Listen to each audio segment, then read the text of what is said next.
Hello foodies, ఇవాళ నేను చూపించే రెసిపీ మీరు వెజిటేబుల్ రైస్లోనైనా తినచ్చు, జీరా రైస్లోనైనా తినచ్చు, లేదంటే కంప్లీట్గా వైట్ రైస్లోనైనా తినచ్చు.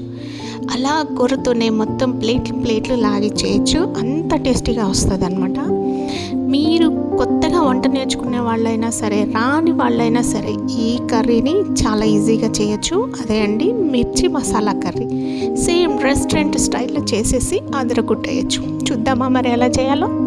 కళాయి తీసుకొని ఈ కర్రీకి కొంచెం ఆయిల్ ఎక్కువనే పడుతుందండి. ఆవాలు, జీలకర్ర, ఎండుమిర్చి వేసి పోపు వేయించుకున్న తర్వాత సన్నగా కట్ చేసినటువంటి ఉల్లిపాయలను కూడా వేసేసి దోరగా వేయించండి. దోరగా వేయించేటప్పుడు కింద ఫ్లేమ్ కూడా సిమ్లోనే పెట్టుకోండి. వేయించిన తర్వాత కొద్దిగా అల్లం, 4 రెబ్బల కరివేపాకు వేసి మరొకసారి ఫ్రై చేసుకోండి. దీనికి కొంచెం వాటర్ని పోసేసి ఉల్లిపాయలు గోల్డెన్ కలర్లో వచ్చేంత వరకు కూడా వేడి చేయండి. తర్వాత కొద్దిగా పసుపు, కారం, ఉప్పు, జీలకర్ర పొడి, ధనియాల పొడి అన్నీ కూడా వేసి మంచిగా మిక్స్ చేసుకోండి. ఇలా చూసారా, చక్కగా బ్రౌన్ కలర్ వచ్చేంత వరకు కూడా వెయిట్ చేయండి.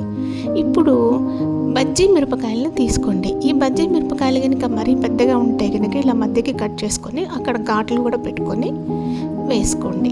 మామూలు సన్న మిర్చి మాత్రం వేయకండోయ్, ఎందుకంటే ఘాటు అదిరిపోతుంది, చెవుల్లోంచి పొగలు కూడా వచ్చేస్తాయి ఆ ఘాటుకి. ఇలా బజ్జీ మిరపకాయలు వేసిన తర్వాత లైట్గా సిమ్లోనే ఉంచేయండి. ఈ కూర చేయడానికి కొద్దిగా ఓపిక అవసరం అవుతుంది. మూత పెట్టేసిన తర్వాత టమాటా ప్యూరీ తీసుకోండి. ఒకవేళ మీరు తీసుకున్న కనుక నాటు టమాటాలు అయితే ఆ పులుపు సరిపోతుందండి.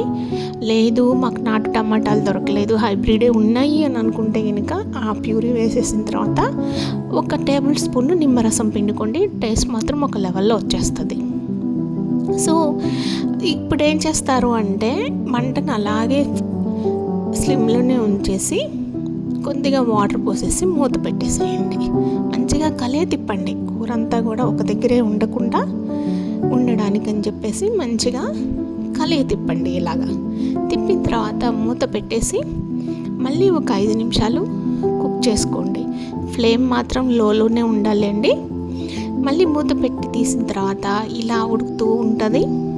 చూసారా, ఉడుకుతుంటేనే నోరు ఊరిపోతుంది.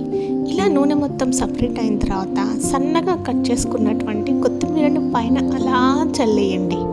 వావ్, చూడండి ఎంత కలర్ఫుల్గా ఉందో కర్రీ. అసలు చూస్తుంటేనే నోరు ఊరిపోతుంది. ఇలా కనుక మీరు చేశారు అంటే కనుక డెఫినెట్గా నేను చెప్తుంటాను కదా, వంటలో మీరు తోపే అనేస్తారు. ఇలా సర్వింగ్ బౌల్లోకి సపరేట్ చేసుకొని వేడిగా లాగిచ్చేసేయండి.